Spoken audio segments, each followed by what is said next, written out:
gagne à rester unis, beaucoup plus souvent qu'on ne le croit dans notre monde. Malgré les difficultés et les insatisfactions que l'on peut rencontrer, gagner à rester unis. Cette conviction repose sur une disposition tout à fait naturelle de l'amour humain. Il serait odieux de dire à quelqu'un ou à quelqu'une « je t'aime pour un moment, pour un temps, pour 6 mois, pour 1 an, pour 5 ans ». Ça serait très odieux. Tant que cela me conviendrait, je t'aime. Non. L'amour des conjoints n'est pas seulement leur affaire à eux deux, mais il est un témoignage de l'amour de Dieu. L'un pour l'autre, vous serez témoins de l'amour que Dieu vous porte à chacun. Et pour nous tous, vous serez témoins de la force de l'amour de Dieu, de la façon dont il s'éprend de nous. Et l'amour de Dieu ne se reprend pas. Même les personnes séparées peuvent continuer à témoigner de cette fidélité de l'amour de Dieu. Je voudrais donner à tous les couples ici présents, tous les couples, je dis, dans l'Église, ici présents, ce n'est pas aux 2 couples seulement, donner 3 ingrédients qui me paraissent si importants pour construire un amour qui illumine toute la vie. Le premier ingrédient, c'est le pardon. Tout au long de votre vie, vous aurez à vous pardonner l'un à l'autre. Sur la terre, il n'y a pas d'amour parfait, irréprochable. Il n'y en a pas. L'amour que l'on s'échange sur terre est un amour à pardon. Comme quelqu'un dirait, et cette voiture, c'est un moteur à essence, c'est un moteur à diesel. L'amour que vous portez l'un à l'autre, c'est un amour à pardon. Notez que pardonner, ce n'est pas excuser. On peut très bien pardonner à quelqu'un qui est inexcusable. Parce que pardonner n'est pas dire « je te comprends ». Je vais essayer d'oublier. On n'oublie jamais. Pardonner, c'est plutôt dire à l'autre, même si tu m'as fait si mal, je veux t'aimer par-delà ce que tu m'as fait. Je ne veux pas que ta mauvaise action limite mon amour. Alors, cela suppose, ce sera mon deuxième ingrédient, que l'amour ne repose pas seulement sur le sentiment, mais aussi sur la volonté.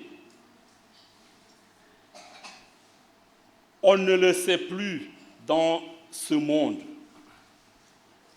On croit que l'amour dure tant que dure le sentiment. Certains même osent exprimer le mot péjoratif de périmer.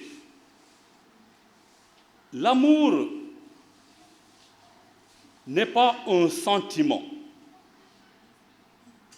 L'amour est un choix, une décision. Dans un couple, il arrive des moments où le sentiment n'est plus au rendez-vous.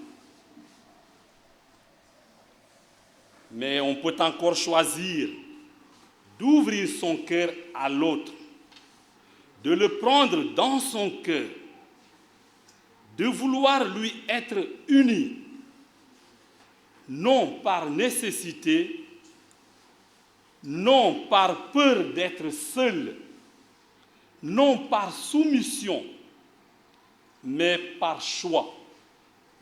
J'ai choisi d'être uni à toi.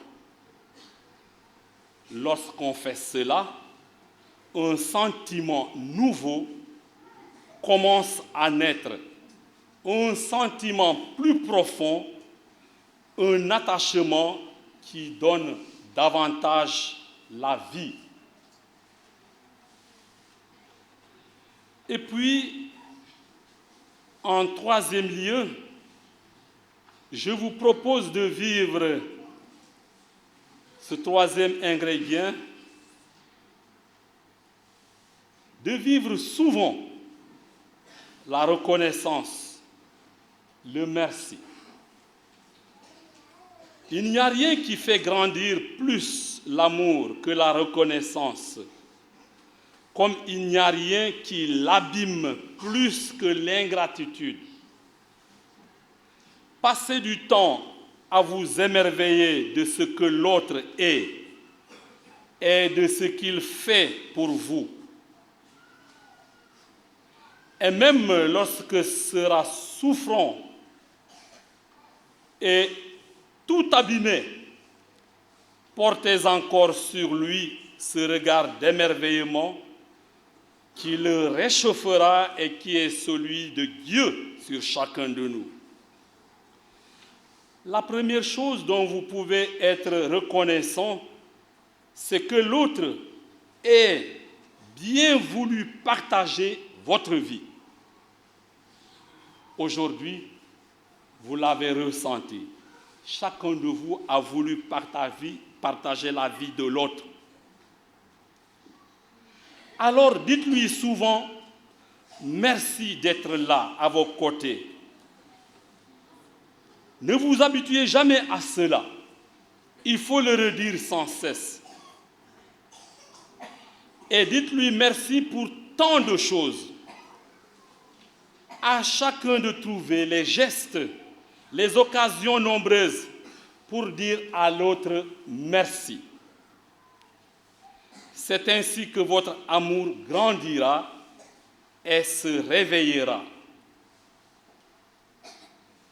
En frappant à la porte de l'église pour demander à Dieu, lui demander que lui-même vous unisse. Vous remontez à la source de votre amour pour y reconnaître son sens véritable et y recevoir les moyens spirituels de le faire grandir. Car la foi change le regard posé sur son conjoint. Je dis bien la foi change le regard posé sur son conjoint. La foi donne un regard eucharistique. Cela veut dire, Eucharistie, c'est action de grâce, reconnaissance.